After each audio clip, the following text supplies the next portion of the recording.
কারা দেশে যেতে ওই বান্দার সময় লেগে যাবে 1,15,000 বছর মাত্র। যাবেন কারা কারা? হাত তোলেন।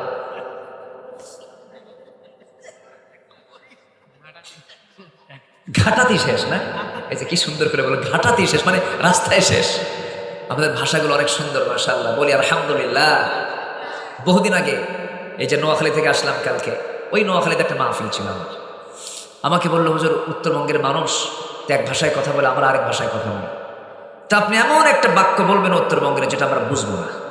যেরকম আমরা বললে আপনারা বোঝেন না, ওই এলাকার একটা ভাষা বলেন যেটা আমরা বুঝবো না।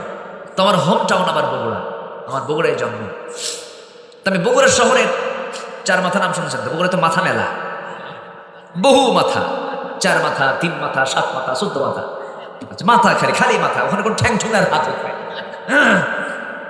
তো ওই মাথার যে ভাষাগুলো, এই ভাষাগুলো আমি রিক্সাওয়ালা যে ভাষাগুলো বলে, সেই ভাষাগুলো আমি এক লাইন একটা বাক্য আমি রেডি করে বললাম, দেখেন তো বোঝেন নাকি?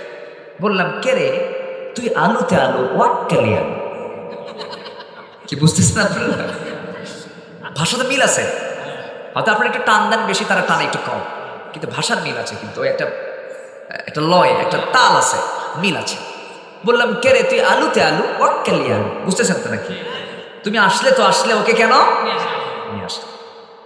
তুমি আমার দিকে ফেল করে চেয়ে আসে। বললাম, ভাই আমি তো বলে ফেললাম। কি বললেন আপনি? বললাম, বুঝলেন কি আপনি? বলেন আগে, আমি পরে বলবো। উনি বলতেছেন, বুঝলাম এটাই, যেহেতু উত্তরবঙ্গ আলুর দেশ। কি কথা কি বুঝতেছে? উত্তরবঙ্গ কিসের দেশ? আলুর দেশ। কে রে তুই আলুতে আলু ওয়াক্কালিয়া আলু। কয় আলু হলো? আলু স্কোয়ার না, আলু কয়টা হয়েছে? কিউব নাকি? কিউব বলে না? এই বীজগণিত কারা পারে? কি কয়? কিউব বলে না? তাহলে আলু মানে 3টা আলু নিয়ে একটা বাক্য ধারণা করতেই পারে। বললাম, ভাই এখানে আলু ডালুর কোনো ফাংশন নাই। পরে তাকে বুঝাই দিলাম, এই হলো ভাষা। ঘাটাতি শেষ না? জি, প্রতিবন্ধী শেষ, ঘাটাতি শেষ। এটা তো নোয়াখালী বুঝবেই না, উপায় নেই। পথই শেষ, পথেই শেষ। আর সেই বান্দা কয়, আল্লাহর আইন মানি না, পিটাইয়া সোজা করা দরকার। ঠিক কিনা? যে বান্দা বলে নামাজের আইন দরকার নাই, শরীয়ত আইন মানি না, পিটাইয়া সোজা করা দরকার।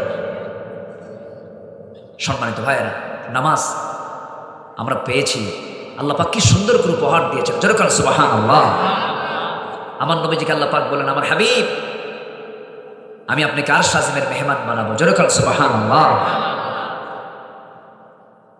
আমার বন্ধুগণ, আমার নবীর আগমন উপলক্ষে আল্লাহ রাব্বুল আলামিন মেরাজের রাত্রিতে রজব মাসে আল্লাহ রাব্বুল আলামিন কি করলেন? সুবহানাল্লাযী আসরা বিআবদিহি লাইলাম মিনাল মাসজিদিল হারাম ইলাল মাসজিদিল আকসা الذي باركنا حوله لنريه من آياتنا إنه هو السميع البصير জোরে বলুন আল্লাহু আকবার। আনতা হাফেজ, হাফেজ তো পারলেন কেমন? কি সুন্দর তোর বক্তা নিচে আসেন না, আসেন। আমি আজকে সবার সঙ্গে মিশে গেছি, জানেন, একদম মিশে কথা বলছি, একদম মানে ফ্রি মাইন্ড আলোচনা করতেছি।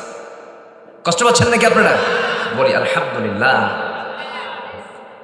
আল্লাহ পাক আমার রাসূলকে শুধু এই প্রক্সিমাস সেন্টারে নিলেন না, শুধু প্রথম আকাশে নিলেন না, এক চটে উম্মে হানির ঘর থেকে তিনি একটা স্পেশাল ফ্লাইটে চললেন, বোরাকে চললেন, এক চোখের পলকে, মনের গতিতে। কিসের গতিতে? মনের গতি। মনের গতির সাথে বড় গতি আছে? মক্কা গেছি না? এই গেছে কিনা বলেন, গেছে কিনা বলেন? মক্কা গেছি কিনা? আমেরিকা চলে গেছে কিনা? গেছে। তাহলে এটাকে একটা গতি না বলেন? মনের গতি। আমার নবীর উরুজ হয়েছে, আমার নবীজির ইসরা হয়েছে, অবশ্যই হয়েছে। ইসরাকে যে অস্বীকার করবে সে কাফের। সুবহানাল্লাযী আসরা, রাত্রি ভ্রমণ হয়েছে। তিনি মক্কা মুকাররমা থেকে প্যালেস্টাইন চলে গেলেন, যে প্যালেস্টাইন এখনো হুড়োহুড়ি আছে না নাই? মারামারি আছে না নাই? আচ্ছা, আল্লাহ তুমি বাইতুল মুকাদ্দাসকে তুমি আল্লাহ মুসলমানদের হাতে তুলে দাও।